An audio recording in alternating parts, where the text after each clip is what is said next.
Novamente no Mais Saúde, a queridíssima doutora Elaine Ribeiro, que é a nossa sempre psicóloga convidada aqui do Mais Saúde. Vocês a veem constantemente também na programação da Canção Nova, né? E ela também é neuropsicóloga e psicóloga clínica. E hoje nós temos como tema justamente abordar a adolescência nessa visão da psicologia. Então, quais as mudanças físicas e psíquicas pelas quais um adolescente ele passa? E como pais ou responsáveis podem enfrentar essa fase da melhor maneira? Então, primeiro grande bloco de mudanças físicas a gente percebe seios nas meninas, pelos, mudança de voz nos rapazes, suor, espinhas, é um crescimento, às vezes um estirão, né?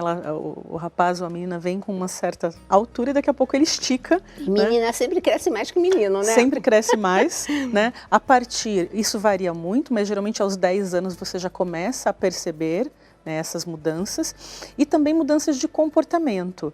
A formação em grupos, o questionamento do mundo, a explosão das emoções, pela questão hormonal, mas também dessa maturação cerebral que vai de trás para frente. Então, por que o jovem é mais impulsivo? Porque a parte pré-frontal, que é onde ele faz o julgamento, toda essa impulsividade, ela amadurece por último. Olha, pois. Então, ele começa a ficar menos desengonçado, né, que é a parte aqui de trás do nosso cérebro, e ele começa, só que ainda ele não tem esse julgamento por completo. Então, às vezes ele faz coisas que você, adulto, não faria. Eu falo, pula do precipício sem olhar, né? Ou usa drogas sem ver as consequências. Então, isso é muito característico de questionar quem eu sou, o que eu vou ser. E hoje no mundo tem uma coisa muito forte com relação ao legado, né? O jovem se questiona muito, qual é o legado que você vai deixar, né? Então, às vezes ele questiona por que eu estou estudando, por que eu tenho que ficar aqui? Né? Então, isso vem muito forte. É uma época também muito forte da questão da crítica com relação à religião. Então, nessa época, às vezes o jovem, ou ele tem um apego à fé, ou ele tem um afastamento da fé. Porque ele acha que aquilo não vale, que é uma bobeira, que são dogmas que não fazem sentido. E nessa situação, como que os pais podem lidar? Porque a gente percebe que os lares de católicos, pessoas que são praticantes, naquele momento que o filho começa a dizer que não quer ir à missa domingo, é um clima, né? Sim. Você não consegue fazer nada para o jovem, provar nada para o jovem não fazendo. Então não adianta dizer, vá à missa se você não vai, não fale mal dos outros se você fala, claro. Não fume se você fuma. Então ele se pauta muito pelo exemplo. Coma verdura, mas você não come. Exato. Né? Então ele vai te questionar dos seus hábitos, sim. Não adianta você forçar o tempo todo e levar arrastado. Tá. Ele tem que ir pelo convencimento de que aquilo é algo bom para ele, de que existem valores ali, de que existe um grupo social. Então facilita muito se ele está engajado num grupo. Sim, né? Claro. Porque o jovem é grupo, seja lá no colégio, ele está nessa formação então, de o grupo se de jovens na igreja é uma coisa assim muito boa, né? Todos os movimentos de grupo para o jovem é muito bom, porque lá ele se encontra. Exato. Ele tem os iguais. Exatamente. Participar do Ministério de Música, uma coisa nessa linha, né? Então o pai pode ofertar isso, Gisela, assim, então peraí, vou ofertar. Filho, você já foi naquele grupo? Né? E às vezes não é naquela paróquia, porque às vezes aquela paróquia não tem um grupo tão bacana. Então vamos procurar. Isso. Né? Aí tem todo aquele engajamento dos pais, né? Também. Que isso é importante. E você falou desse amadurecimento. Quando é que ocorre um amadurecimento aqui do pré-frontal? Isso é interessantíssimo. Então, esse pré-frontal aí que se questiona o fim da adolescência, né? Porque ele pode amadurecer por volta dos 25 anos, 26 até 27. E a gente percebe isso. Quando você vira a casa dos 30, você olha para trás e fala, nossa, eu não faria várias coisas que eu fiz antes dos 30, antes dos 25. Então é mais ou menos nessa faixa que ele está totalmente amadurecido. A gente trabalha muito isso com aquele mindfulness, né? Então, se você incentiva a meditação, mas a meditação cristã, nós estamos falando assim, ou esse tipo de atividade, isso anteciparia essa maturação? Na verdade, ela não anteciparia porque isso é constitucional, é biológico. Tá. Agora, claro, mas um jovem vai ter mais dificuldade de praticar mindfulness. Assim, então, concentração para ele é terrível, isso. porque tudo chama a atenção. Então imagina que ele vai ter que focar na respiração. Ixi, vai ser bem difícil, esquece. O que fazer para estabelecer um vínculo de confiança, né, entre pais e filhos adolescentes, né? Aquela coisa de que o filho chega e conta tudo, mas assim, contar tudo, mas dentro daquele aspecto assim positivo desse vínculo, né, que antigamente a gente via muito, né? E como garantir a eles a segurança emocional que eles precisam para viver bem essa fase? Primeiro, é importante que você esteja presente, não queira invadir dentro de um certo limite, né? Então, assim, mas ele mora debaixo do meu teto, ok. Mas não adianta você querer invadir quarto adentro, arrancar dele. Você tem que se aproximar dentro de um processo de pais e filhos, mas não de amigos, porém abertos. Isso. Porque você tem que estar... Porque na primeira vez que ele te disser algo e você julgar, ser agressivo, se contrapor, ele vai sempre perguntar, mas por quê? Por que eu não posso? Por que eu não posso beber? Por que eu não posso ir à festa e voltar às 4 da manhã?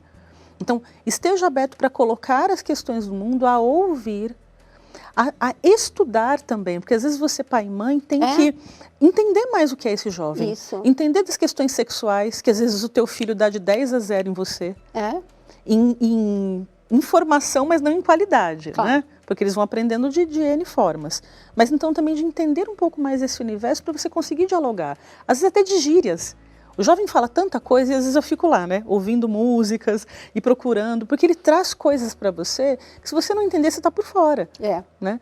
E o jovem saca se você está por fora. Ele entende, peraí, você sabe disso? Sabe. Então, entender qual é a linguagem do teu filho. Né? E você já foi assim, só que você foi assim nos anos 70. Exato. Nos anos 80. Né? Em 2020, praticamente, nós temos uma outra realidade. Exato. Nossa, e quando a gente não tem tanta criança em casa, é engraçado, porque o meu já é grandão, né?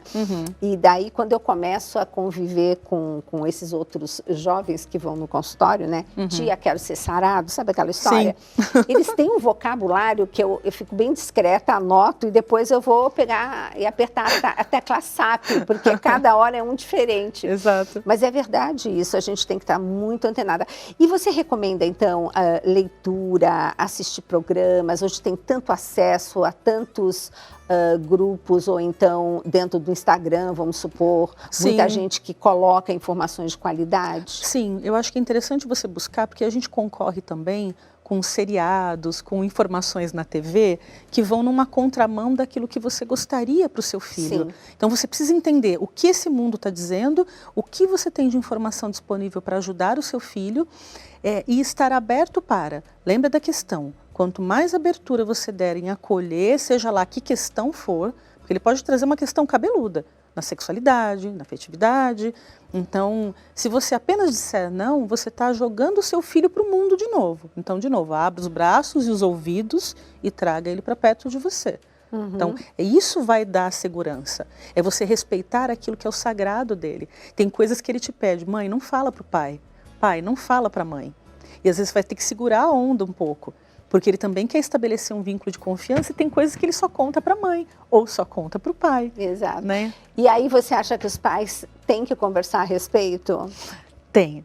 Né? Tem que conversar sim. Precisa haver uma congruência, né? Uma coisa que se una a favor deste filho. Então, se cada um está numa sintonia, o jovem percebe que vocês não estão integrados. Certo. Então, isso é muito importante. Olha, estou percebendo isso? Não notei, mas eu notei. Percebe, me ajuda a perceber tais coisas no nosso filho. Mas se um filho conta uma coisa e não conta para a mãe, o pai tem que contar para a mãe? É isso que eu queria... Então, eu acho que assim, você tem que avaliar, em algum momento, falar, olha, ele está nos trazendo segredos, ele está nos contando tais coisas, né?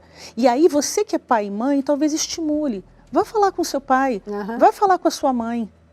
Porque também tem uma questão assim, dele respeitar ou ter medo, e ele não leva, né? Então, assim, vá, leve isso. Nossa, mas hoje realmente o programa Mais Saúde aqui trouxe um tema bem bacana, né? Dá para a gente pensar e fazer muita coisa em casa, né? Estabelecer novos critérios, né?